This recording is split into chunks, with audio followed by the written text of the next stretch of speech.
give you the treasures and riches stored in secret places. Isaiah 45 verse 3. Magandang buhay mga ka-TH. Meron tayong napakagandang legit marker na i-analyze ngayon. Pero bago tayo magpatuloy, shoutout muna tayo sa lahat ng ating mga ka-TH na nanonood ngayon. Alright, shoutout tayo kina Robert Amante, kay Edil Burga Kayanong, shoutout kay Edgardo Cuervo, kay user PN4 Robert Cabunilas, kay Rin Carmalita, kay October, shoutout kay Joel Bravo Labustro, Boy Tilaw, Sherwin Salazar, Jero Mendoza, Desiderio Lamsin, Marvin Maniknog, kay Rin Carmelita, Vince Biocama, Juntox, kay Jero Mendoza, Ulong Ginto TV, Glenn Mario, Rimelito Catamora, Jero Mendoza, Amor Alvarez, kay Princess King, Dennis Mordino, kay Ray Panes, Peps Gilmar,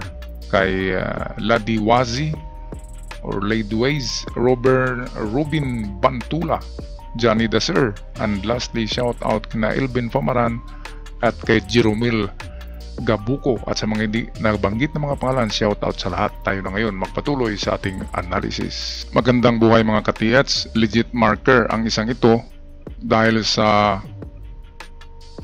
merong puso na may buntot, at hindi lang yan, merong tatlong series ng dots na straight. At kung ito lang ang ating pagbasihan, ay sasabihin natin na natural lang ito or nature. Pero ito ang babagita ko sa inyo, ay meron siyang kasamang bato na may marka na ganito. Okay, ano bang ibig sabihin yan? Yan ay arrow. So nagbibigay siya ng direksyon na papunta rito. And then meron siyang binigay na numbers or numerals. Okay, kung i-translate natin yan sa Roman, ang L is 50. And then ang X is 10.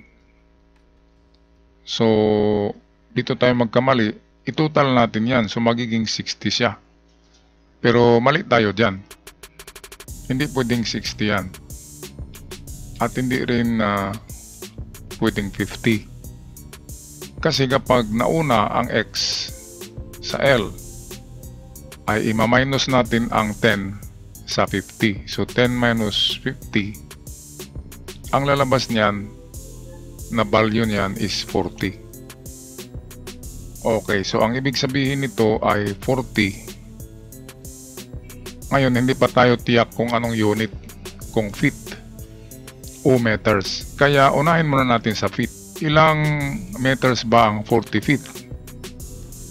Okay, tingnan nyo nga sa calculator nyo. So dito sa akin, tiningnan ko, 40 divided by 3 equals 13.3 meters na ito.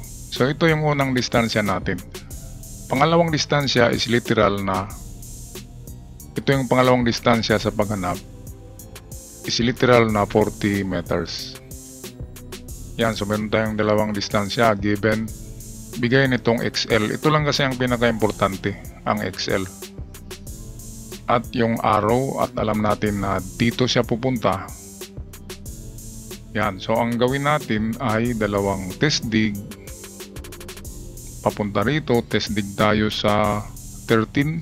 So hukay tayo dito, 13 meters. And then kung hindi maganda, test dig ulit tayo sa 40 meters na ito, 13 at 40 meters.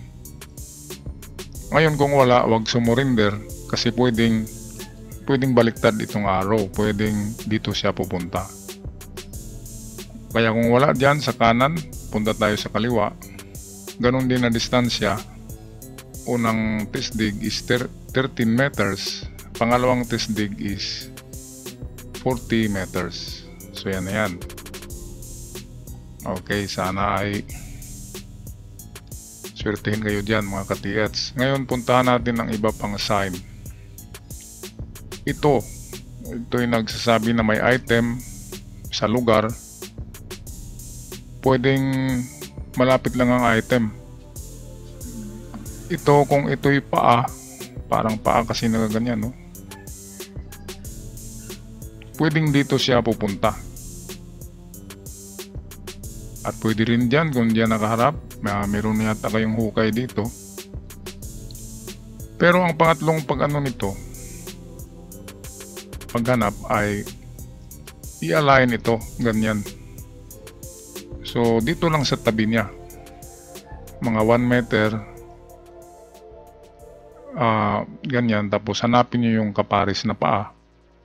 So yung kaparis na paa niya ay hindi yan nakikita, yan yung ibinaon.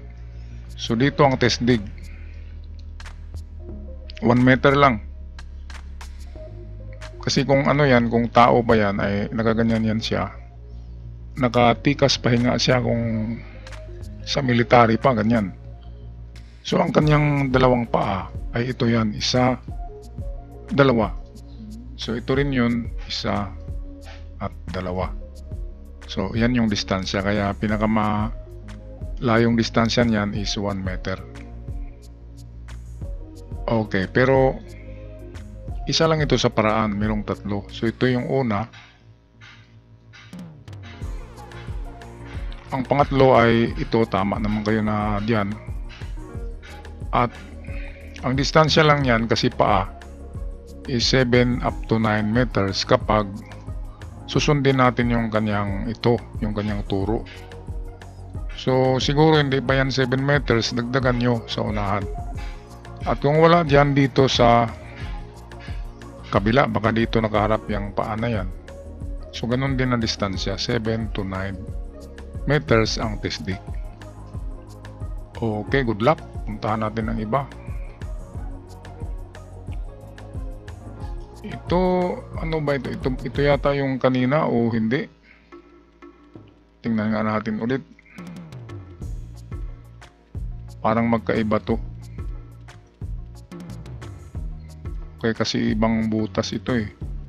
So iba yata to. Okay, so kung tingnan natin to, ito ay pointer kasi matulis to na butas. Ito nagsasabi na may item. So ito pwedeng pag ganito ito mga katiits. So yan. Kasi nag-hukay yata kayo dyan, mayroon akong nasilip dyan, hukay. So kung wala dyan, ay ito ang sundin nyo. So makuha natin ng distansya nito. Ito ang sukatin, ang distansya niyan sa inch. Sabihin natin yan ay 12 inch. So 12 meters tayo. Okay, papunta tayo dito. 12 meters. Test dig. Okay, so yan lang ang aking analysis dyan. Okay, so dito na tayo sa puso. Ito na yung pinaka main event. Kasi puso na ito. Ito yung final pointer to treasure. Ang puso or triangle na may buntot, nagsasabi yan na treasure sa likod. Kaya dito hanapin nyo sa unahan ang malaking bato or malaking kahoy. Kapag merong ganyan, halimbawa ito yung kahoy, na malaki diyan sa unahan na old tree. Ngayon nakabaluktot itong kanyang buntot kasi sabi niyan ay iikot sa likod. Kung ano man ang nandyan sa unahan, diyan papunta. Ito nagaganyan so diyan yan papunta. Kung meron mga malaking bato diyan, sa likod ng malaking bato. Halimbawa ito yung bato, so sa likod niya magukay. At kung old tree naman ay sa likod. Ito ay pwedeng distansya ito. So tatlong dot. Pwedeng 3 meters up to 15. So dalawang itest dig nyo. Sundan nyo ang turo ng itong puso ito. So kung walang kahoy at walang malaking bato sa tinuturo nitong buntot ito, so test dig lang kayo sa 3 meters, and then pangalawa is 15 meters. Yan ang sabi dito. At kung ito'y lalim naman, nagsasabi siya na 3 meters ang lalim. So mababaw lang kung meron. Okay, ang maganda diyan kapag automatic na merong nakikita kayong malaking kahoy dyan na century-old tree sa tinuturo ng buntot, ay 100% na merong laman at 100% na legit marker ito. Okay, pero ito naman, ito ang prove sa kanya na legit siya. Legit ang site nyo kasi narito ito. Man-made na man-made. Okay, so yan lang mga katiyats ang aking analysis sa inyong site. Good luck at ingat kayo sa inyong pag-treasure. Paalam!